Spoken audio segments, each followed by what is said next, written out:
இந்த மண்டபத்திலிருந்து விகார வரைக்கும் இந்த தேரர்களின் சிலை ஒரு 100-150 சிலை இங்கே வச்சுக்கிறாங்க. இங்கேருந்து எப்படி போகிறது வரை நான் நினைக்கிறேன் அன்னரம் நினைக்கிறது மண்டபத்திலேருந்து தேரர்கள் போன அந்த லைனை போவாங்கன்னு அதை ரிப்ரசன்ட் பண்ணுற மாதிரி தான் நினைக்கிறேன் சிலையை நிர்மாணிக்கிறாங்கன்னு நினைக்கிறேன். இதெல்லாம் இந்த சிலையெல்லாம் ஈயே செஞ்சதில்லை.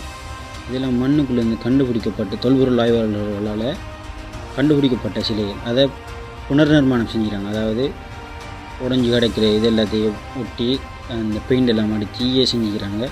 இதில் பழைய ஃபோட்டோ நான் போடுறேன்.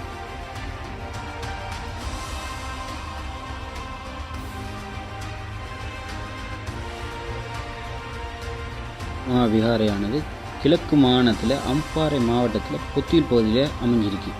இது ஒரு மிக பழமையான புத்த மத விகாரையாகும். முகுது மகா விகாரை. இந்த விகாரைக்கு இப்படி பேர் வந்ததுக்கான காரணம் என்னென்னு பார்த்தோம்னா, முகுது அண்டா கடல், மகா அண்டா பெரியது.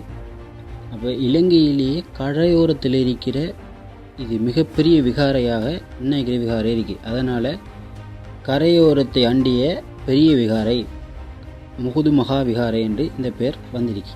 வரலாற்று ஆதாரங்களின்படி இன்னைக்கிற விகாரை கிமு 2ஆம் ஆண்டு காலப்பகுதியில் கட்டிக்கலாம்.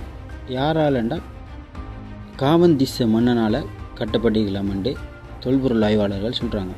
காவந்திச மன்னன் யாருன்னு கேட்டவன்டா புகழ்பெற்ற அந்த துட்டகைமுனு மன்னண்ட தந்தை, அதாவது துட்டகைமுனு மன்னண்ட அப்பா.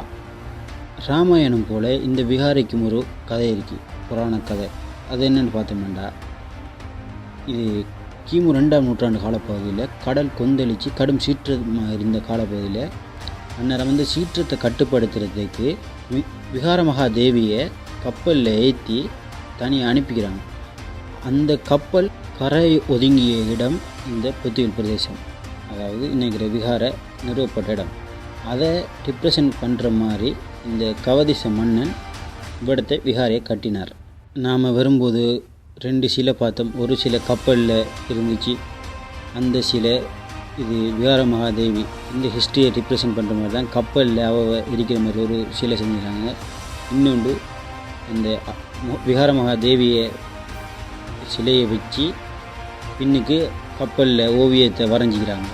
இது காலப்போக்கில் கடல் அரிப்பு மற்றும் இயற்கை மாற்றங்கள்னால இந்த விகார இந்த சிலைகளும் பல சேதங்களை அடைஞ்சி இருந்துச்சு. இப்போ இதை புனர்நிர்மாணம் செஞ்சுக்கிறாங்க. சில தேலுக்குள்ள பார்த்தோம்னா இப்போ விகாரை நெருங்கிக்கிட்ட அந்த தேரர்களில் கையில் பூ இருக்குங்க. பூவை வச்சு நிற்கிறாங்க, பார்க்கக்கூடியதாக இருக்கும். தாமரை இதில் நினைக்கிறேன். இப்போ நம்ம முதல் பார்த்த சிலை ஒன்றுலேயும் கையில் பூ இல்லை. அடுத்து விகாரை நெருங்க கையில் பூ வச்சிருக்கு.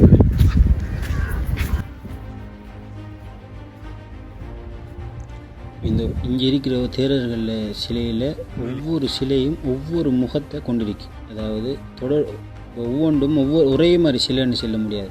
ஒவ்வொன்றும் ஒவ்வொரு முகத்தை கொண்டிருக்கு. ஒரே போஸ் வச்சுக்கிறாங்க, ஆனால் முகம் எல்லாம் வித்தியாசம்.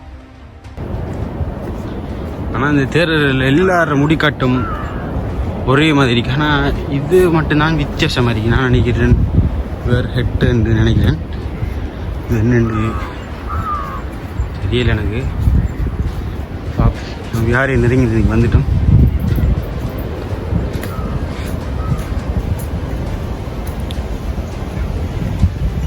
இவ்வளவு பெரிய புத்தர் சிலை இருக்குங்க.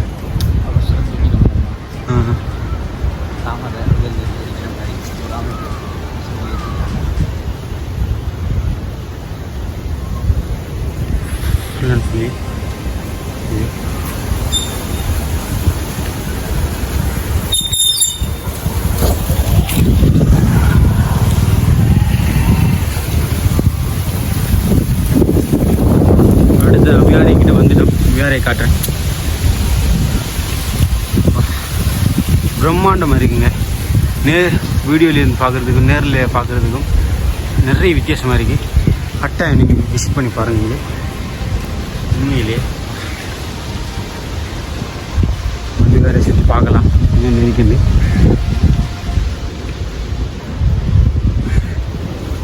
இது வியாரை எப்போ இது செஞ்ச கட்டினெல்லாம் இதில் இருக்குன்னு நினைக்கிறேன். சிங்களம் சரியான வந்து இஞ்சி வியூவை பார்த்தீங்கன்னா பீச் இருக்குங்க. இதே புத்தியில் சொல்லுவாங்க மண்மலை பீச்சுன்னு சொல்லுவாங்க. சில கூடாரங்கள் இருக்கு. ஒரு 4 திசையிலையும் சின்ன ஒரு கோபுரம் மாதிரி விஹாரை கீழே அதுக்குன்னு ஒரு கலசம் வச்சு ஒரு புத்தர் சிலை வச்சுக்கிறாங்க தியானத்தில் இருக்கிற மாதிரி.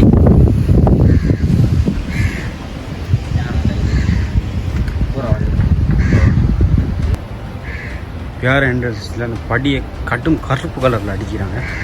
ஃபஸ்ட்டுக்கு 3 கருங்கல்களை பதிச்சு அதுக்கு இது பிடிக்கிறாங்க. ஆனால் அந்த கருங்கல் பதிக்கிறதுல எல்லாம் சமதரை மாதிரி இருந்துச்சு.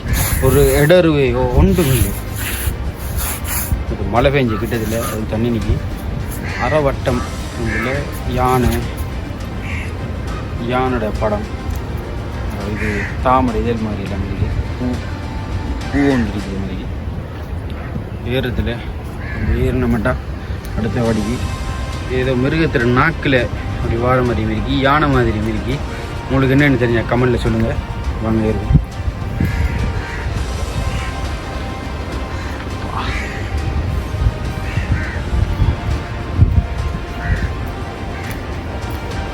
உண்மையிலேயே அழகாக இருக்குங்க.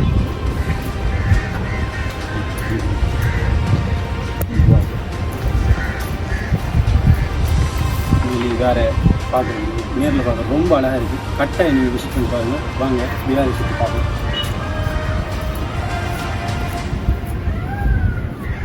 முகுது மகா விஹாரை என்பது வரலாறு, ஆன்மீகம் மற்றும் இயற்கை அழகு இணைந்த ஒரு அரிய இடமாகும். கிமு 2ஆம் நூற்றாண்டைச் சேர்ந்த இந்த புனித தலம் இலங்கையின் பாரம்பரியத்தையும் பண்பாட்டையும் வெளிப்படுத்துகிறது. கடற்கரைக்கு அருகில் அமைந்ததால் அமைதியான சூழலில் மன அமைதியை உணர முடியும். அரச மர வெளியே பார்த்தா அவங்களுக்கு விளங்கும். இன்னைக்கு அரச மரத்தில்தான் அரச மரத்துக்கு கீழே இருந்து அவர் தியானத்தை மேற்கொண்டதால் இன்னைக்கு அரச மரம் பௌத்த மதத்தால் கடுமையாக சிறப்பிக்கப்படுது.